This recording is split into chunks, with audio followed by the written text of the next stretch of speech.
All right, welcome back to part two of the Why Not Us, Why Not Now podcast. X and KB coming at you. And as we told you at the end of part one, we got breaking news into the show. And that is that Trae Young has officially been traded from the Atlanta Hawks to the Washington Wizards for CJ McCollum and Kory Kispert. This was not planned, ladies and gentlemen. I just want to say it right now. But when you get breaking news, you have to pivot. And we actually have one of our special guests joining us here tonight who is a big Trae Young fan. You guys have heard him on the show before. He is gracious enough to join us tonight. Matt Craig is in the building. Matt, what's up, bro? We appreciate you joining us, man. What's your early reactions to what's going on right now? What's up, man? How y'all doing? I'm doing good, man. Trey Young, as X said, I always been a Trey Young fan. Even with all his haters over the years, they always give him a bad rap. I was always a Trey Young defender. Now I'm not one to kind of discredit his wrongs because I know he does have some wrongs, and I know he Atlanta, and I'm not even mad at Atlanta for trading him because, in my opinion, Atlanta did everything they could to make it work with Trey Young when he was with this great city of Atlanta in the state of Georgia. They got the players around him. They got talent around him. They just never match well. So I look at this as a new opportunity for him to go to DC and kind of be like kind of do his own show as a one man army. One thing about Wizards, man, they have a young core of some players that are pretty good. Like the rookie they got this year, Trey. They got Scar from last year. They got George. They got a young nucleus of young players that can play. And Trey can just come there and be that older guard that be that. He still can play, man. Trey still can play. He's not like a washed up player. What the package they got for him was, you would think he's like 30 plus, washed up, can't ball anymore, but he still has all star potential. He still has all NBA potential. What holds Trey back for the most part is his winning. He's never been in a situation where he really won. And I think that the time in Atlanta just ran its course. Like I said, I don't blame Atlanta for trading him because they did everything possible to make it work. He just could never make it work. They brought in multiple different coaches. They brought in multiple different GMs. They brought in multiple different talents, and it never kind of it never made sense for him to stay there any longer. So now we here. I think it'd be a good time for him to go to DC and make it work there in the Chocolate City. It's a young team. It's a team that's not really trying to win much, but I see a good future for them, and I think Trey can be a part of that. One of the added notes that Shams came out with, and we know that this was going to happen after we got the preliminary information on the trade, that moving Trae Young also provides Atlanta with added financial flexibility to pursue a large salary over the next several months. And that's intriguing because Dallas Maverick star Anthony Davis is a prime in season trade target. KB, what's your early thoughts on this and the Hawks potentially going after Anthony Davis? We've talked about how injury prone he is, but when he's healthy, he is a force out there.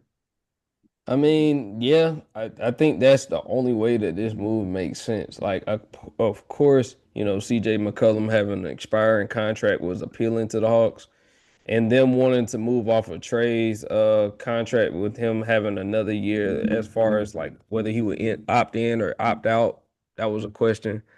Um, I think that Anthony Davis does make this team intriguing to watch. But I do have something to say, like in regards to how I felt like this whole situation was handled. I think that when it came down to it, I think we saw another Matt Ryan situation where fans in Atlanta saw one of the best players that have come through Atlanta in a long time, and honestly, he won't be appreciated until he's doing the same things possibly for another franchise, which he will now be doing for the Washington Wizards. This is one of those situations where in his 8 years that he's been with Atlanta, 7 or 8 years, I believe.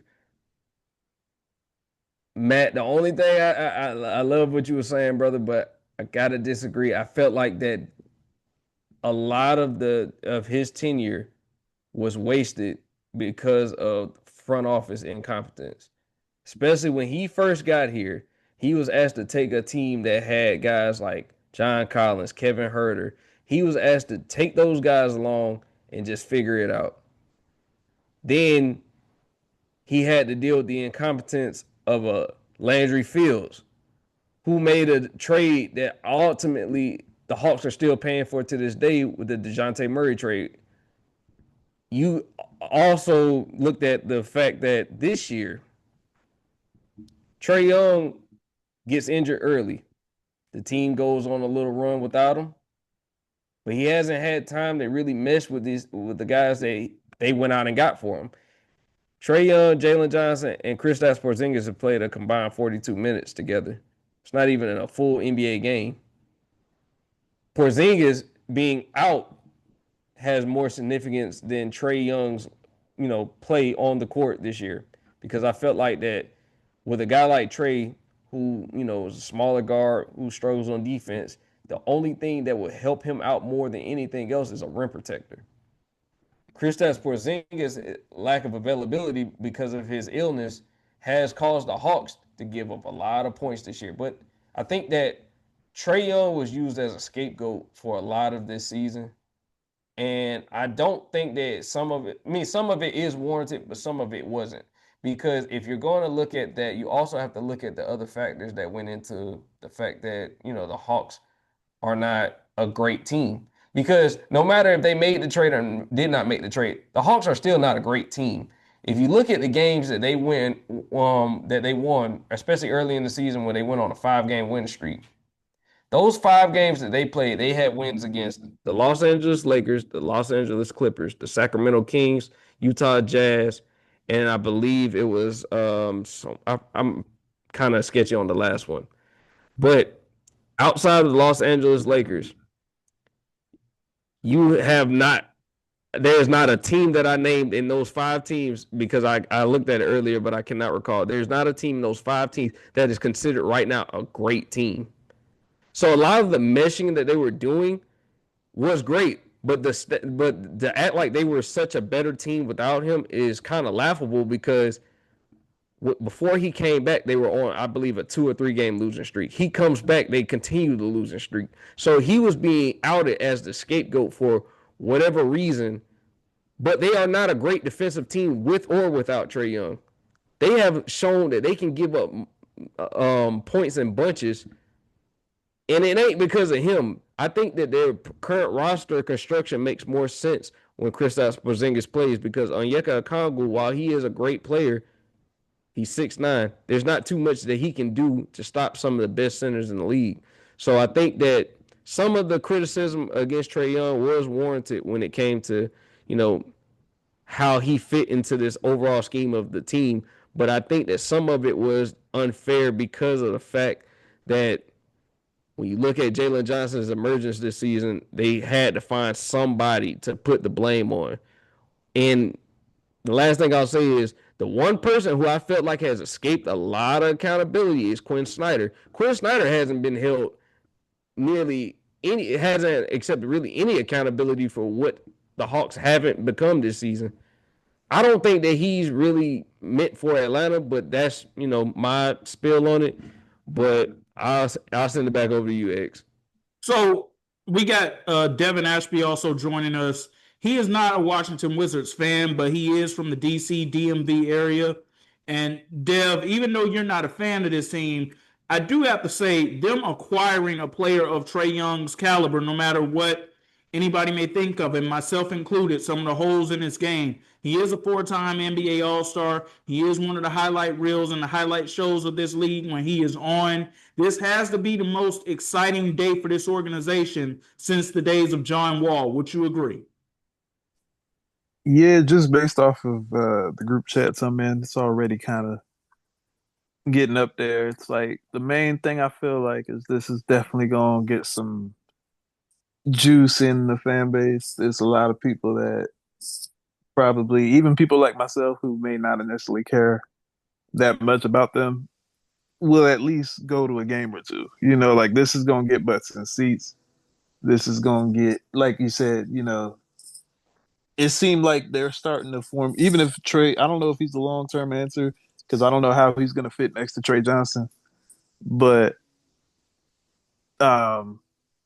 long-term, like short-term for the short term, I think this is going to ignite the fan base a little bit, and it's going to get people to go to games, and he's going you get to see Trae Young now, so that's the thing. And then also like you said, it definitely is an excitement in the air that we haven't seen since John Wall, and that's including the fact that Russell Westbrook was here, and it just wasn't really. I mean, that was during COVID, so I guess that doesn't really count. But yeah, so this should be interesting for the city. I don't think they're going to win a whole lot more games, but yeah, it should be interesting. Well, you say the Russell Westbrook year doesn't count. I disagree with that because that was the last great season of Russ's career, if we're honestly looking at it statistically. And it also was arguably the last great statistical season of Bradley Beal's career, too, when he led the league in scoring. Things have not been the same for either two of those players since that 2021 season came to an end. But, Matt, I want to throw it back at you because KB, I mean, he said a lot right there. I mean, is there anything that he said that you want to push back on? No, KB was preaching. KB, I want you to know that X and Law not here. They be the main ones pushing that narrative that Trae Young is the biggest person to blame in Atlanta. And he the main every time Atlanta went on the win streak without Trae, and he came back and they lost. X and Law be the first ones to call out. Oh, they start losing when Trae come back, don't it? They start losing when Trae come back, but when Trae gone, they win it. And I used to always say, "Dog, it's not Trae. It's not Trae." But I couldn't say that because it would look suspicious when Trae be out. They may go on like a little win streak, and when he come back, they may start losing. But they probably would have lost with or without Trae. So they be the main ones saying that. So I'm in agreement with you on that, KB. Trae does take too much of the blame and has taken too much of the blame. I was pushing for Trae.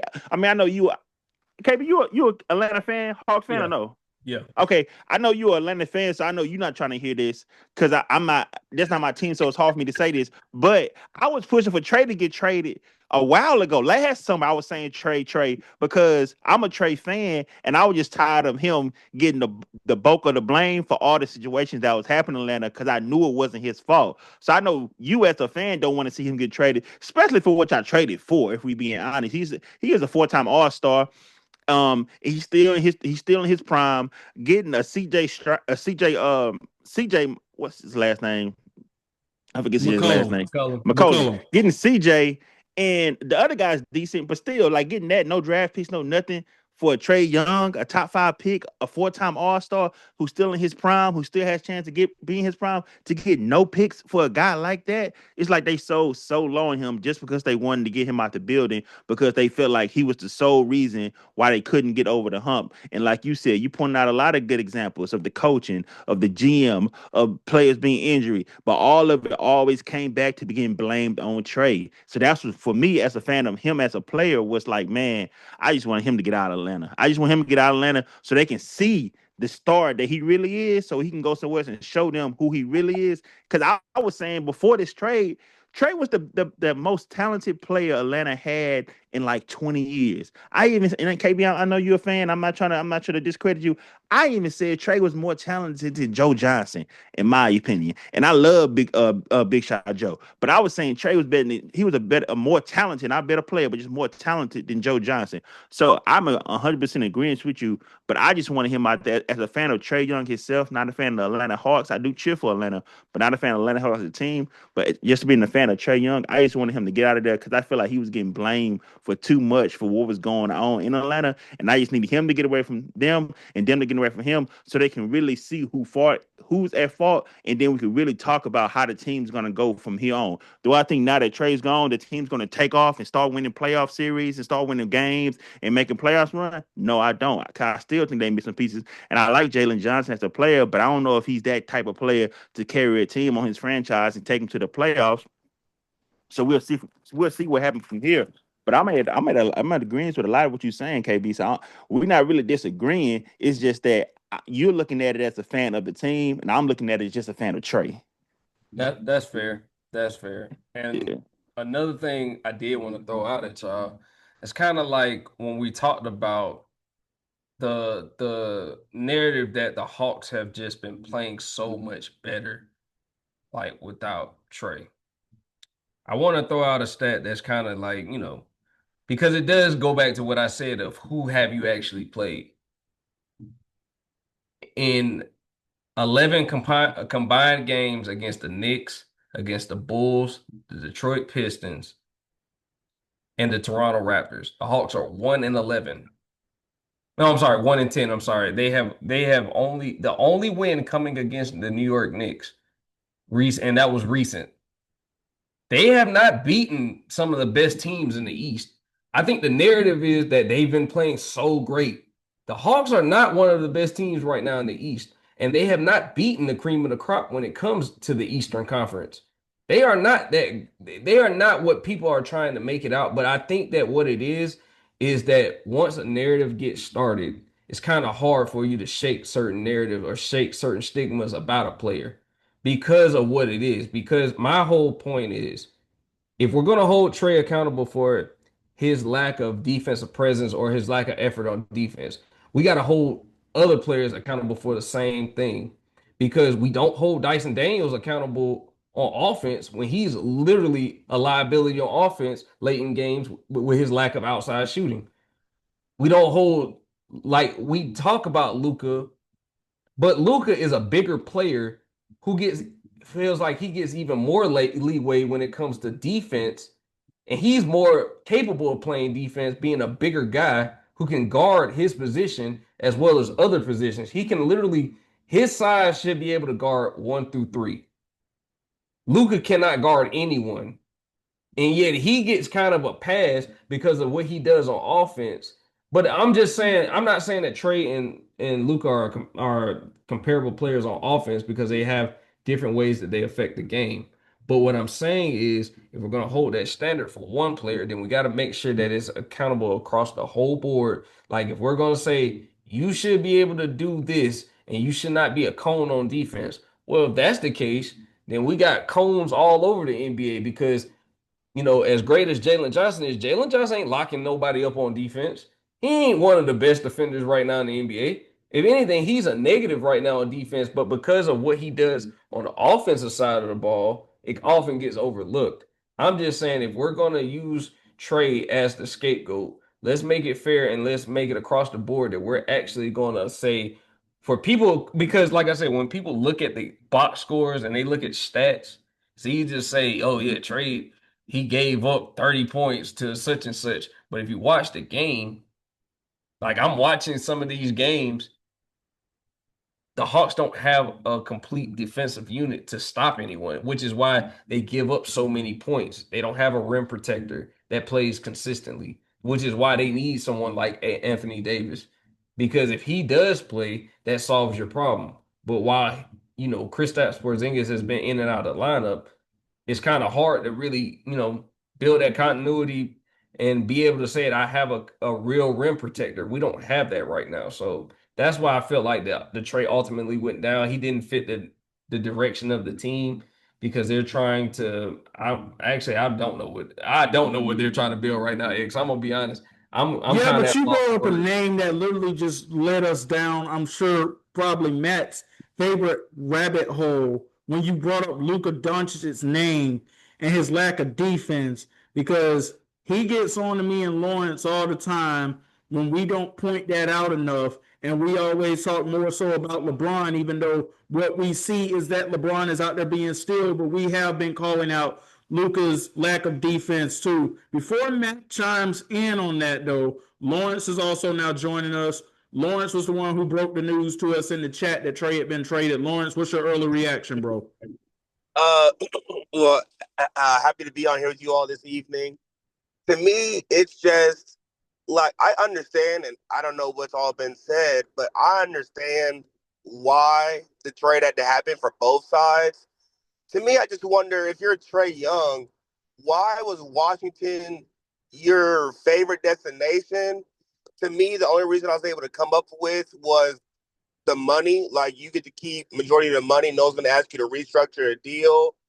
And the guy who drafted him is working in Washington. But outside of that, it's like, dude, you could have taken a lesser role and gone to Milwaukee, or gone to a team that can really like become a difference maker with you. But he chose the money, which is cool. Like, everybody got their reasons why they play ball. But I mean, hey, he gonna do what he gotta do. Yeah, we've all pretty much just elaborated on that part of it very much so because KB, I mean, you spoke about it offline in a conversation with me. It was if I'm not going to a situation where I'm going to win, I might as well go to the situation where I'm going to get the money. And Washington is in desperate need of just somebody who is a box office attraction, just a big name. And that is what Trae Young is at this point. And we know that Washington is going to pay him his money. And I do also think that there, and I know we don't buy into like conspiracy theories and all that stuff, but we've seen when certain franchises tend to get left out of like, oh, like when the Victor Wembanyama's and when those kind of guys become available in the draft, certain cities will like tank even if they're not intentional or outright about it. They'll tank, and they're going to be tanking for Victor, or they'll be tanking for whoever, and then you just notice teams like the Spurs and whoever else that just kind of, like soon as Dallas trades Luka, all of a sudden they get the first pick, and you see stuff like that happen, and you wonder if the Wizards feel like, hey, maybe we won't be in position to get a guy like AJ DeBanza coming out, or we're not playing for that like we think we are. And then also for Trae's side of it, like y'all said, the money, and then you get to go somewhere where you can just get unlimited shots. Like there's no expectation whatsoever, just empty calorie buckets. Like is what I call it, and that's probably another part of it. Like you get the green light every night because winning is not important in Washington right now. So that could be, and I don't know if he's thinking that directly and will say it, but that could be like a subconscious thing. Washington is gonna be in the playoff next season, bro. Dev, get your Maybe. season tickets now, bro. Oh my Go ahead. gosh. Here we go. Here we Washington, go. listen, bro. Washington, Dev, get your season tickets now. Tell the fam to go ahead and re-up because he about to have the city on fire. Go ahead and buy stock now. Washington is going to be in the playoff next season. They got a young core. They've been trending in the upper fashion the last few games. They looking better. They about to get one of these stars coming out of college this upcoming year. Trey will be the point guard. He's learned from his mistakes in Atlanta. Like I said, I'm a Trae Young fan more than anything, so I understand he had his ups and downs in Atlanta. But when Trey had the city rocking, he was rocking. And now Atlanta, Chocolate City, about to get that same feel. I wish Atlanta the best. I don't feel like Jalen Johnson's going to be that guy, but I wish him the best. We go see what he does, and we go see how he can produce. He might even be All NBA this year if they win enough games. I don't know, but he has the talent to be an All NBA player from what I've seen from the young man. But all Atlanta problems have not been Trae Young's fault. No matter what law tell these people in Atlanta and tell these people and wherever he go all across his airwaves, he like to blame everything on Trae. All Atlanta problems ain't been on Trae Young. But now that they part, they divorced, they separated, we go see who comes out on top. And I wish Atlanta the best. Cause I do want them to do good. Cause I do like the city of Atlanta as a whole. As y'all know, I'm an Atlanta Hawks. I'm an Atlanta Falcons fan. So unlike the host on here, he likes to bounce back and forth about the Atlanta Falcons. Hey, so long what y'all did to this man, man. He coming for everybody tonight. I love it. I'm KB, trying you're to, I'm not trying to figure it KB, you're out. not in the KB, you're not in the group chat, bro. You don't know some of the conversations that go down in the group chat. I Simple see. question because I'm he gonna stay out of said that group chat. because he said that the Wizards will be a playoff team next season. My question is, why haven't you completely ruled them out for this season? And I say that because this is the Eastern Conference, and there Well, is still a lot of basketball left to go. There is, but that's a lot of ground to cover. I think they're like one of the last one. They're like 11th or 12th or whatever. Or no, I don't know yeah, what number. only the Patriots are worse than them. Yeah, Yeah. they've lost too much ground to catch up this year. Like they we, would we, have to go on like a we want the crazy win draft streak. pick. We're not worried about this season. We need the draft Yeah, pick. We getting AJ. Oh, brother. But or but or Wilson or Peterson, one of them three. I will say though, guys, I will say Alex Sarr will benefit a lot from Trae Young being there. Like I think that having a competent lead guard that can play make and also score, is gonna open up a lot of things for him. Because now you look at him more of a live threat now that can still stretch the floor a little bit, but he's gonna get a lot more opportunities, and that's gonna open up things for like Bilal. That's gonna open up things for Trey Johnson, everybody else. So they got a good young core. So they felt like they won because they got their point guard of the future, and they didn't have to invest that much. They got rid of an expiring contract, which wasn't really that much anyway. Like for C.J. McCollum, and Kory Kispert was just a throw in. So it wasn't like they had to give up much to get him in the building. So I think that was a good trade for them. I don't know why Matt trying to make it seem like I've been bashing Trae name, because I haven't. I just spoke the truth. That's all I did. And second, I hope it does work out for Trae, because like it was said earlier, bro, you're gonna get unlimited shots here. You got some young guns to run. And at least you could tell them, like, I've been to the Eastern Conference Finals and y'all haven't. So maybe that's enough to really get them going. He about to go teach your boy how to hoop, Trae. He better go teach your Trae how to hoop. And if anything, Stop it. My Trae can hoop. My Trae can hoop. We go.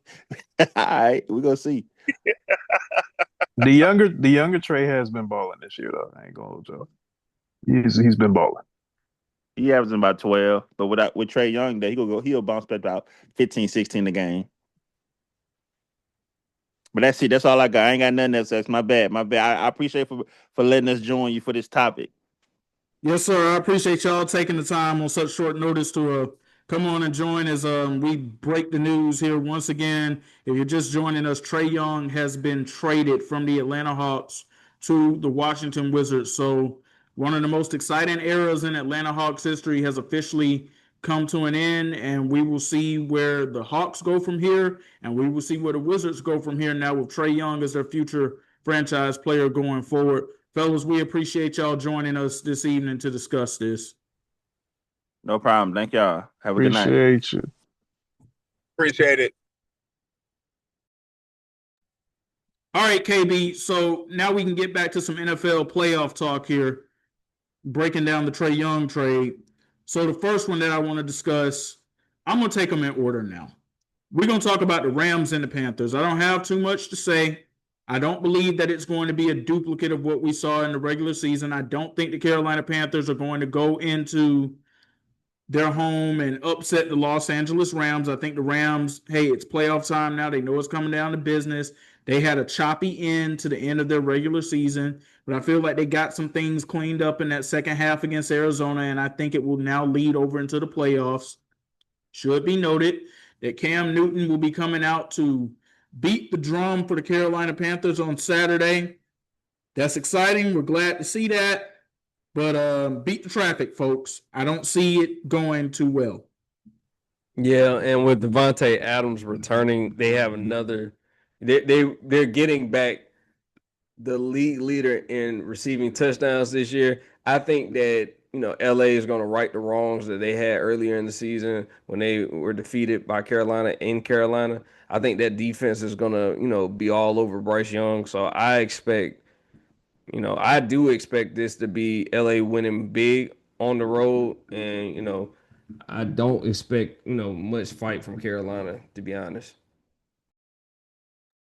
We have an NFC matchup happening later that night that I think that folks are excited for, and that would be the Packers and the Bears. Listen, I know the Packers are depleted on the injury front a lot, especially on defense, but this is still a rivalry. It's Caleb Williams' first playoff game. It's Ben Johnson's first playoff game as an NFL head coach. Obviously, he had 2 runs in Detroit as their offensive coordinator. But KB, I think this one's actually going to be tighter than a lot of folks think it's going to be, just simply by this being a first time for this Bears group. And Jordan Love and company, they do have some experience coming into this. I expect them to lean a lot into Josh Jacobs and trying to run the football on Saturday evening. Yeah, I do expect that as well. I'm gonna pick the Bears. I'm sorry, not the Bears. I'm gonna pick the Packers. But for that reason you said exactly, I am gonna lean on their experience. I do expect them to run the ball effectively against this defense. which has shown that they have been and can be exposed, both through the air and on the ground. So I think that Jordan Love is going to have to play a clean football game if they're going to win. I think that he has to be, precise in his throws and also make plays with his legs. But I do expect Josh Jacobs to have a big, big day and, get a bulk of carries and hopefully propel, Green Bay to a win on the road. So picking two road teams to go in and win their respective games to start it out. So I'm gonna stick with that. And the Chicago Bears, they really did not look as buttoned up as they should have been in their season finale against the Detroit Lions. You would think that they would have came out and they just would have been ready to go in that matchup for the simple fact that Detroit absolutely destroyed them back in week 2 of earlier in the season. And this is their head coach going up against his former team. And you think that they want to get that win for him. We saw Caleb and company do some good things in the fourth quarter, but the first 3 quarters, it just was not a pleasant sight to watch. That cannot be the Bears team that shows up on Saturday.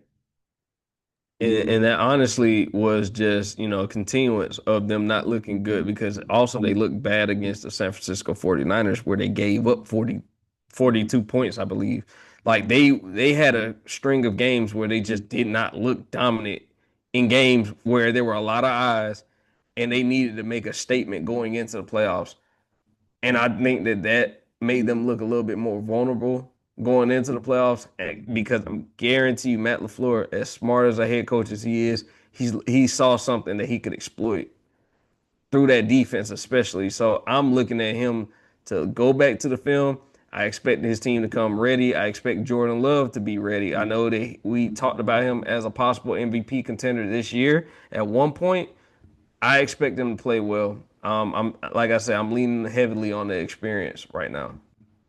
Sunday afternoon, we take things up to Duval and Jacksonville. The Jaguars hosting the Buffalo Bills.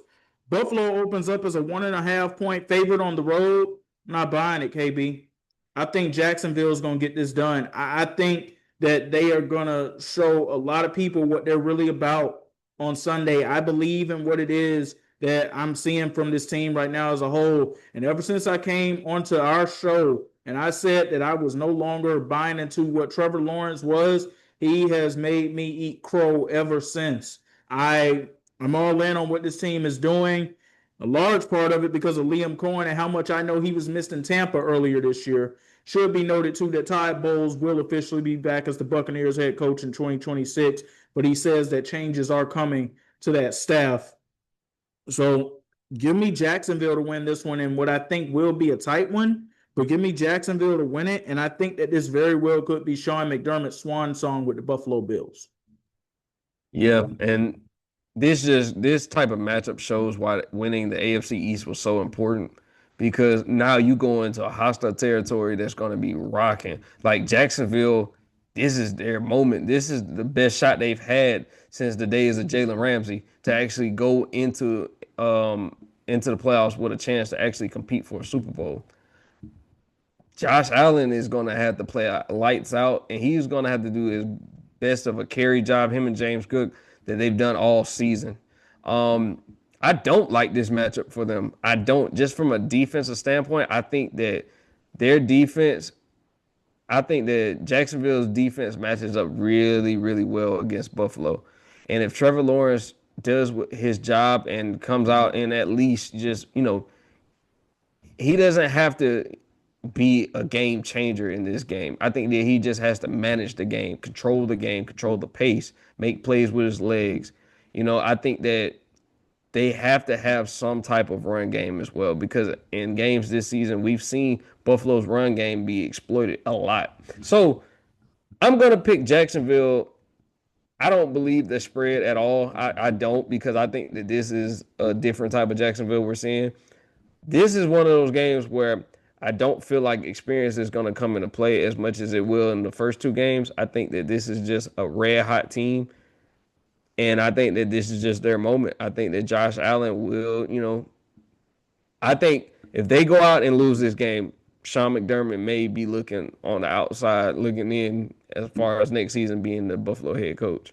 Well, you bring up experience. I know that Trevor Lawrence doesn't have as much playoff experience as Josh Allen, but Trevor Lawrence has been in the playoffs before, and he has won a playoff game before, a huge playoff game where they came back and made a huge comeback victory on the Los Angeles Chargers in the battle of him and Justin Herbert. So it's not exactly foreign territory for him heading into these playoffs. Now, for the majority of that roster, maybe it's new for them, but I expect him to be calm and poised and ready to go. So, yeah, give me Jacksonville in that one.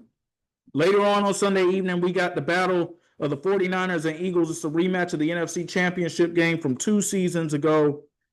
Now in the NFC wildcard games, the Eagles come in as a 4.5-point favorite. I don't know if they're going to win by 4.5 points, KB, but I am going to take the Eagles to win in this contest, no matter the offensive struggles that they've had throughout the season. It's very simple to me what they're probably going to do here. Hand the ball to Saquon, let him run it, because as great of a job as Robert Saleh has done with that defense this year, you can only lose so many people. But what I will say is, if the Niners do come out on top, Fred Warner could be back the very next week. There are reports that he could return for the divisional round. I just don't see it happening for them, though. I see the Eagles going in. I see them taking care of business at home and moving on to the divisional round. Yeah, I was definitely in agreement. I felt like when I saw this matchup on paper, I thought that we were going to see a heavy workload for Saquon.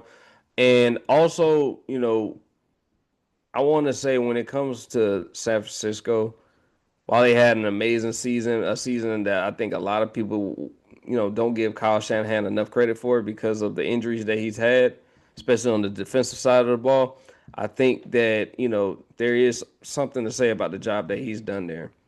But the only way I could see them competing is they have to get more from their wide receiver core, because it's been too many games I've seen them have games where Ricky Pearsall, Juwan Jennings, they haven't been as involved in the offense as I would like to see. And that's the only way I could see them, because with George Kittle, he's going to command so much attention. Also, Christian McCaffrey, not just in the run game, he's going to have eyes on him, pass game as well.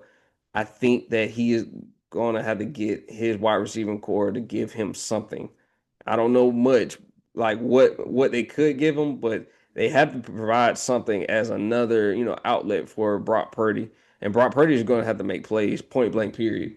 He just has to. He has to keep the chains moving. Like, a field goal is not going to win it for them, but field goals are at least going to keep them, because I don't see the threat of Philly's offense just being this offensive juggernaut and scoring 30 plus points. I don't see that. I think it's going to be a grinded out game.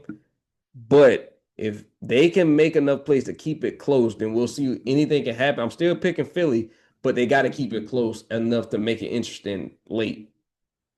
You brought up Brock Purdy. My question is, how healthy is he coming into this game? Because he took a big hit against Seattle at the end of that game. And also for Vic Fangio and that Eagles defense, I'm sure they saw a lot that they liked on tape with whatever it was that Seattle was able to expose that they're going to take to their advantage too. Because the Eagles are another one of those elite defenses. I don't know how well San Francisco is going to be able to move the ball on them. I'm saying that the Eagles are going to win this one in a tight one, just simply because we haven't seen the consistency week in and week out from their offense. But it wouldn't surprise me if that light just turns on and they go out there and they just take care of business and they kind of run it up on them. Let's go to the next matchup. I'm a little divided on this one. I don't know where I'm going with it yet. That would be the Chargers and the Patriots Sunday Night Football. It's Drake May's first ever playoff game. Justin Herbert and Jim Harbaugh are here for a second year in a row, but they come in banged up. Justin Herbert comes in banged up, but it is a West Coast team having to come all the way to the East Coast. New England and that weather, it's not going to be frigid, but it's going to be colder than it would be in Cali. I'm split though on where I'm going to go with this, because one of the things that the Chargers can do, they can run the football. And the Patriots at times this season, they have had some issues stopping the run. Yeah, I'm actually with you on that as well, because I had a buddy of mine, we were speaking of it because he's a Charger fan, and we said this matchup is not as clear cut as a lot of people are trying to make it seem. New England does have a lot of things that they do well, because they can also run the ball. Travion Henderson has looked like possibly offensive rookie of the year this year. That's how good he's been, especially later in the season. Now, where I think that there's going to be a divide is the health of Justin Herbert does play a significant portion of it. Because if he can't make certain throws and he's getting hit early and often, that forces them to run the ball heavier and heavier and heavier. And I think that what they'll do is start loading that box up even more to kind of force Justin Herbert to make certain throws that I think that he might not be, capable of making with his injury. I think that this is going to be a close game. I am going to go New England for the simple fact that I think that just them coming from the West Coast to the East Coast, playing in that weather, which they're not accustomed to being from California. I think that this is going to be a game where, Drake May will, show why he is widely considered to be the NFL MVP.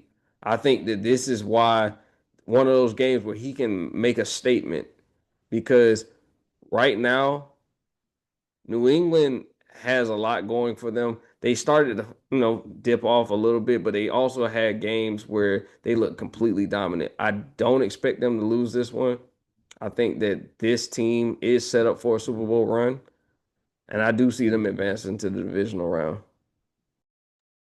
So, with that being said, do you have the Patriots going to the Super Bowl out of the AFC?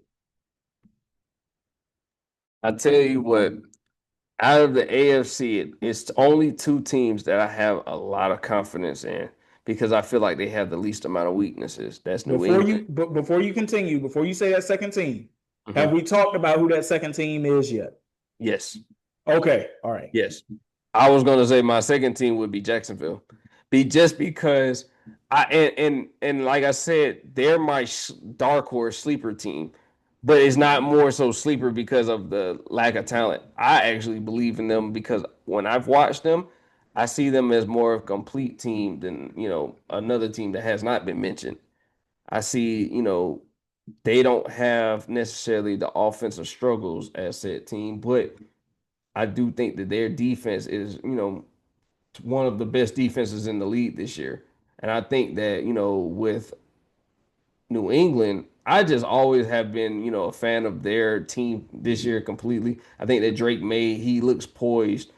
Even the mistakes that he's made, I can kind of see how he made those mistakes. And he usually doesn't make multiple mistakes in the same game. He usually cleans it up. That's because, Josh McDaniels, Mike Vrabel, they're a well coached team. And I do think that their experience being in games, being in Super Bowls, being in playoff runs with their respective teams, I think that will play a part in it. So right now, if I had to pick between those two, I'm picking New England. Okay, that's understandable. The reason I asked you that though is because we got at least one more playoff matchup we got to talk about. And if y'all couldn't pick it up at home, the AFC team KB was talking about that he was not mentioning that we had not mentioned is the Denver Broncos. That's who he's talking about right then and there. They are the one seed in the AFC. The one seed, of course, in the NFC being the Seattle Seahawks. But things round out for Wild Card Weekend on Monday Night Football. The Houston Texans are headed to the Steel City for the battle of them and the Pittsburgh Steelers. And I know that there are a lot of people in Pittsburgh that are feeling themselves right now, KB, feeling real good about what Aaron Rodgers was able to do on Sunday night. And it was remarkable at 42 years of age for him to be able to put that team on his back and do the things that they did. That will not happen against the Houston Texans defense. Give me Houston to win this one. And I believe we'll walk out of that game questioning, is this the end of the Mike Tomlin era in Pittsburgh? Yeah, I don't see them getting over that defense. That defensive line is a monster. Will Anderson has had an all pro year, in my opinion. I think that defensive line can affect that game in ways that it's going to be scary. Derek Stingley on the back end, being able to shadow, I think this is the return of DK Metcalf from his 2-game suspension. So he's going to see a lot of Derek Stingley. But I think that their defense is when you're talking about how they match up with that offense. I think they're so far superior than that offense is that Aaron Rodgers, and I don't think Aaron Rodgers, as well as a performance he had on Sunday, I don't see him having another performance that can get them out of this situation. This is one of the worst teams I think that got into the playoffs. I think that they were fortunate. They were fortunate based off of a bad division. Just call it what it is. They are no different for me than the Panthers. I do not see them, giving them the Houston Texans a threat. As much as I want to say it, like maybe they can affect them defensively, but offensively, not even close. I don't see them having enough to get it done.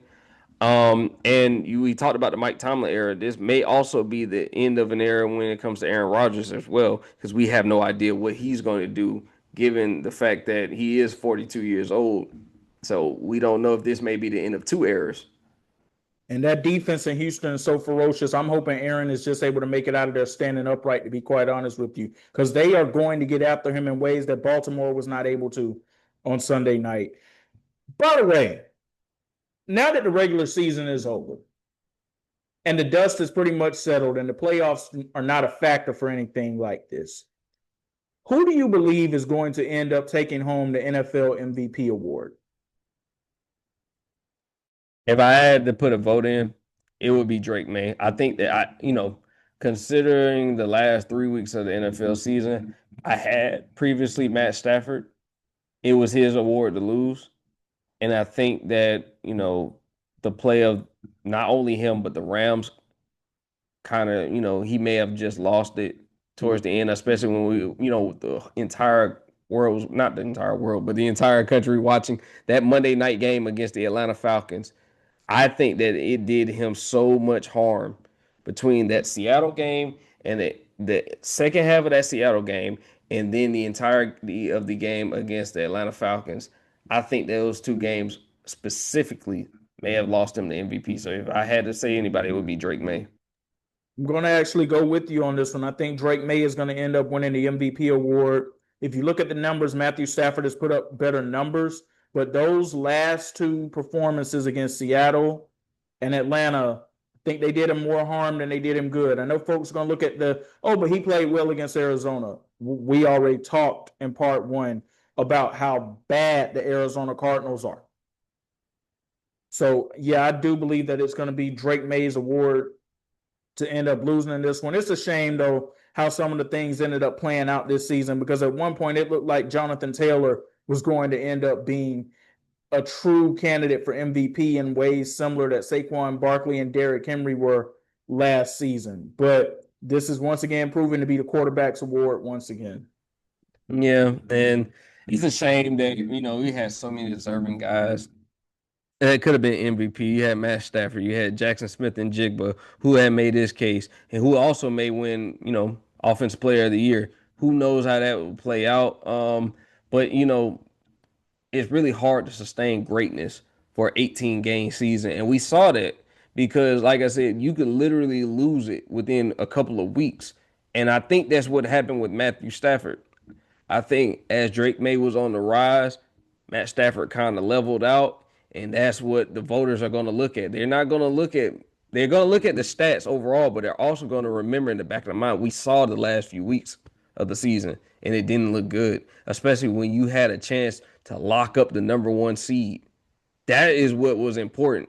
And I even think that may be important for their Super Bowl run as well, because they did not secure that number one seed when they had the opportunity to, when it was right in front of them. So I think that that's going to play a big part in not only his MVP run, but also their Super Bowl run as well. Well, you brought up the word Super Bowl. It's time for me to give everybody my updated picks. And I promise y'all, unless the teams lose, I will not change them up beyond this point. But in the NFC, I am officially a believer in the Seattle Seahawks. I saw everything I needed to see on Saturday, and I had been watching them throughout the course of the season, but I always had that question of, would Sam Darnold result back into the Sam Darnold that we saw late last year in Minnesota and throughout much of his career? I don't know if that's going to end up being a factor this time around, because they really can run the football, KB, and we know that they are ferocious on defense. They're giving me Legion of Boom vibes a little on that defense, especially with how they were able to shut down the San Francisco 49ers. They held the San Francisco 49ers to 3 points in that game. Brock Purdy and that offense had been humming. They had been flowing. They held them to 3 points, the lowest total for a San Francisco 49ers team since 2017. The 14-3, they have the number 1 seed. The 12th man in Seattle is a real thing. And we know that from going all the way back to the Russell Wilson Legion of Boom days. They're going to be ready to go. I got Seattle coming out of the NFC. And then the AFC, you might not view them as much of a threat too much right now. I'm going to ride with the Denver Broncos. I think Sean Payton and company giving him that extra week off, that bye week to dial something up in that playbook. I think they got something for everybody. And not to mention, the road goes through Mile High as long as they keep winning. Until, of course, it's time to go to San Francisco and play in the Super Bowl. So I have a rematch of Super Bowl 48 with the Seattle Seahawks and the Denver Broncos. As far as who's going to win, y'all got to wait for that one.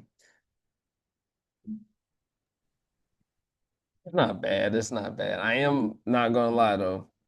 I wouldn't be, honest with myself if I didn't say that the bye week does scare me, because we have seen teams get hot and we have seen teams, come off bye week and they look rusty. Not saying necessarily Seattle have that problem, because they have possibly the greatest home field advantage in the league. The only other one that I could say is comparable to them would be the Denver Broncos, just because of the altitude. It's hard to play in. We've seen teams go up there and struggle because guys can't catch their breath. Now, when it comes to my Super Bowl picks, I already told you one for the AFC. I'll throw a curveball in there because I was just highly critical of them. I'm going to pick the LA Rams. I am going to pick the LA Rams. I do feel like that they are going to right their wrong. Getting Devontae Adams back was such a big thing. It's such a big deal because now you can't just key in on Puka Nacua. I think that now you have to, you have to worry about the two of the best wide receivers, because right now you have 2 top 10 wide receivers. You have a great running game. If that defense returns to form like they did early in the season, they'll be a threat. And that's even to a team like Seattle on the road, because they showed prior to that collapse in that second half, they had something going in Seattle. I think that they've shown that they can play in a hostile environment and they can actually, execute what they're trying to run. I think barring anything crazy, we could be looking at that as being a possible.